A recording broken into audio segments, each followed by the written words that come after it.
पढ़ाई होती है, पहली क्लास, दूसरी क्लास, 10वीं 12वीं 14वीं आगे वकालत, ये एक दिन में नहीं आती। ये जो मूवमेंट है, हम लोग किताबी शिक्षा प्राप्त कर लेते हैं, नौकरी लग जाते हैं।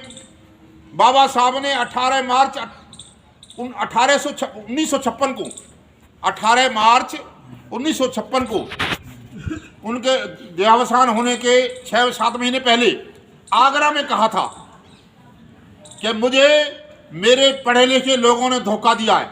वो कौन है पढ़े लिखे लोग जिनको वहाँ भेजा था? 16 आदमियों को पढ़े लिखे लोगों ने धोखा दिया है।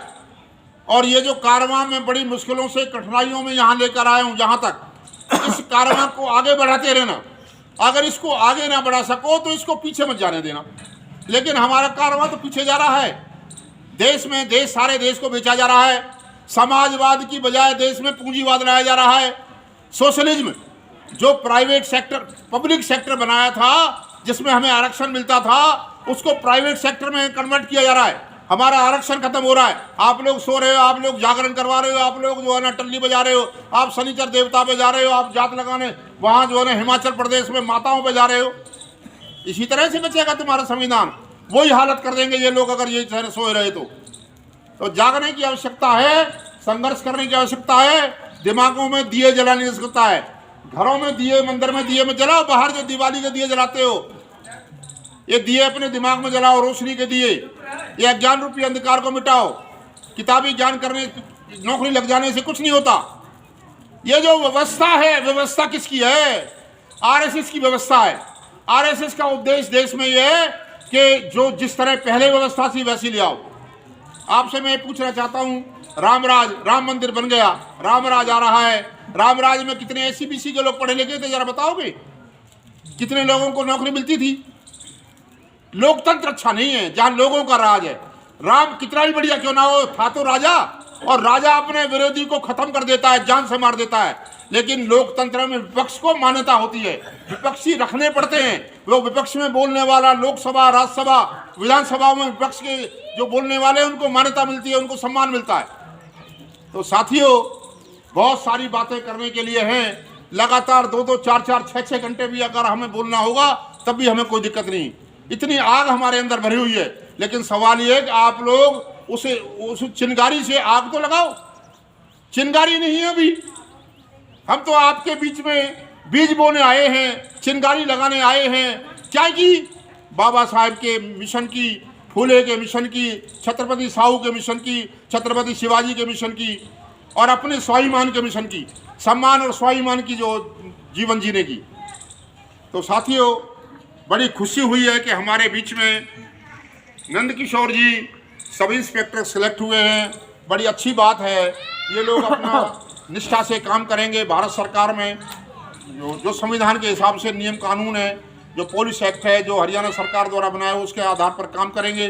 और जो शोषित, पीड़ित, दबे कुचले, बेसहारा, कमज़ोर, ये जो मूवमेंट है, ये किसी जाति के लिए मूवमेंट नहीं है।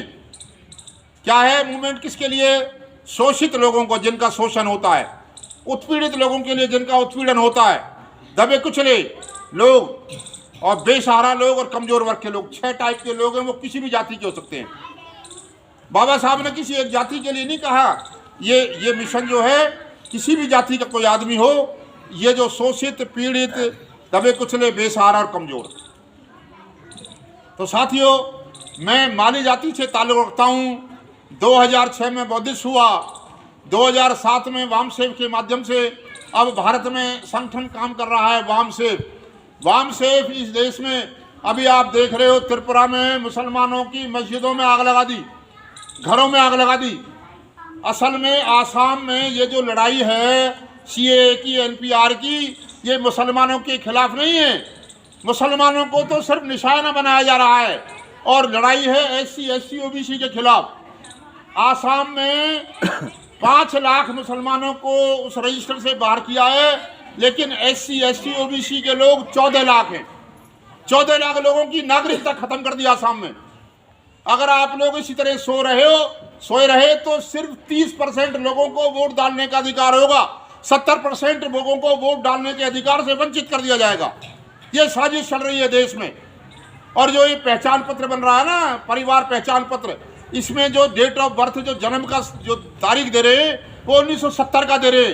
आप लोगों, आप भारत के है ही नहीं, आप 70 में भारत में आए हो, 70 के पहले कोई आप ना भारत के नहीं हो, और इसी आधार पर तुम्हें नागरिकता मिलेगी। 60 से पहले नागरिकता मिल रही है? 60 से पहले, 60 से पहले नहीं, 70 का है। 74 का तो वो दिखा रहे हैं ना डॉक्यूमेंट। 74 की नागरिकता आपको जन्म तिथि दिखा रहे। और ये जो साजिश हो रही है देश में, ये नागरिकता खत्म करने का मामला। और हम लोग क्या कह रहे हैं, वामसेफ क्या कह रहा है, जो इस देश का मूल निवासी है, हम लोग सब मूल निवासी हैं SC ST OBC के, जो इस देश में विदेशी आदमी है, हमारे बड़े बूढ़े कहते हैं ना मिस्र के कसाई, ये मिस्र के कसाईयों का मूल जो DNA है वो भारत का है ही नहीं। हम कह रहे हैं कि नागरिकता DNA के आधार पर मिले, जो भारत का DNA जिसमें उसको अधिक नागरिकता मिले, और जो DNA नहीं है उसको ना मिले। हम नारा दे रहे हैं 15 बनाम 85 के 15% जो हमारे दुश्मन है, 85% हम लोग हैं। और वो नारा क्या दे रहे हैं, 85% हम लोग हिंदू हैं, 15% मुसलमान हैं। नया नारा है। आप लोग हिंदू हो क्या? आप लोगों को हिंदू बनाया जा रहा है। आप लोग बाबा साहब की किताब है अल्पसंख्यक और माइनॉरिटीज, उस किताब को पढ़ लीजिए। बाबा साहब ने साफ लिखा है SC ST OBC के लोग और आदिवासी लोग हिंदू है ही नहीं। अगर हम हिंदू होते तो हमें जनेऊ क्यों नहीं पहनाते थे, हम मंदिरों में क्यों नहीं जो है ना आने देते थे, हमको क्यों नहीं जो है ना अपने साथ खाना खिलाते थे, हमको क्यों नहीं नौकरी देते थे, हमको चौकीदार भी ना लगावे। तो साथियों, बहुत बड़ी साजिश देश में चल रही है। संविधान खतरे में है। कुल मिला के बात यह, जिससे हमें ये कपड़े, ये कार, ये कोठी, बंगले, जो हमें नौकरियां मिल रही है, ये खतरे में है। सावधान हो जाओ, जाग जाओ, वरना पहले की तरह बुरा हाल होने वाला है। तो साथियों, मैं ज़्यादा न कहते हुए, बहुत सारी बातें हैं बताने को। कभी आप रात को कैडर रखिए, रुमाल सिंह जी हमारे इस क्षेत्र में काम कर रहे हैं, कभी कैडर रखिए, रात को पूरी रात भर हम लोग यहीं रुकेंगे, आपके बीच में खाना खाएंगे, आपको समझाएंगे, तब जाकर बात बनेगी। और कई बार साल में कम से कम 2-3 कैडर लगने चाहिए। एक दिन जो है ना, एक दिन घंटे भर बोलने से कुछ नहीं होने वाला है। तो साथियों, आप लोगों ने मेरी बात को गौर से सुना। हमारे जब हमने 2012 में अपनी बेटी की शादी बौद्ध सिस्टम से की, भंते अफसरों को बुलवाया और बिना फेरे, बिना बामन, बिना आग जलाए शादी करी, तो सारे मालियों में आग लग गई। ओ देवी राम तो चमार हो गया। तो मैंने अपना नाम पहले रख लिया था देवी दयाल बौद्ध 2006 में। मैंने कहा मैं तो माली हुई ना, मैं तो बौद्ध हूँ। उनको यही नहीं पता कि गौतम बुद्ध शाक्य वंश थे, शाक्य वंश से थे, और सम्राट अशोक मौर्य थे, ज्योतिबा फूले माली थे, उन्हीं के वंश के तो हैं। होश ही नहीं है।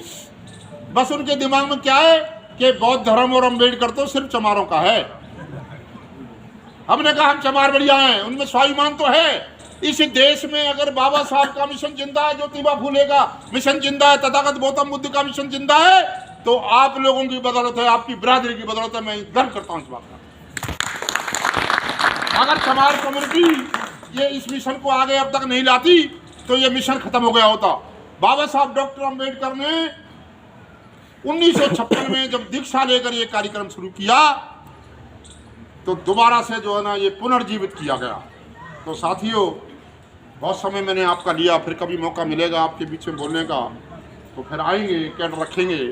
तो आप लोगों का सबका धन्यवाद। महिलाएं हमारे बीच में बैठी हैं, महिलाओं को विशेष तौर से आवश्यकता है। मैं महिलाओं को इस मंच के माध्यम से कहना चाहता हूं कि 8 हाथ वाली देवी औरत दिखा दो, 10 लाख रुपए इनाम ले जाओ।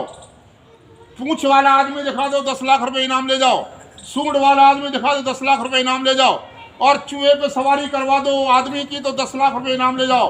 हमारे पास 1 करोड़ रुपए इनाम रखा हुआ तर्क से सोसाइटी ऑफ पंजाब के माध्यम से 1 करोड़ रुपए इनाम है। आप लोग अमीर बनिए, लखपति बनिए। तो साथियों, सभी को जय भीम, जय भारत, जय संविधान, जय विज्ञान। नौ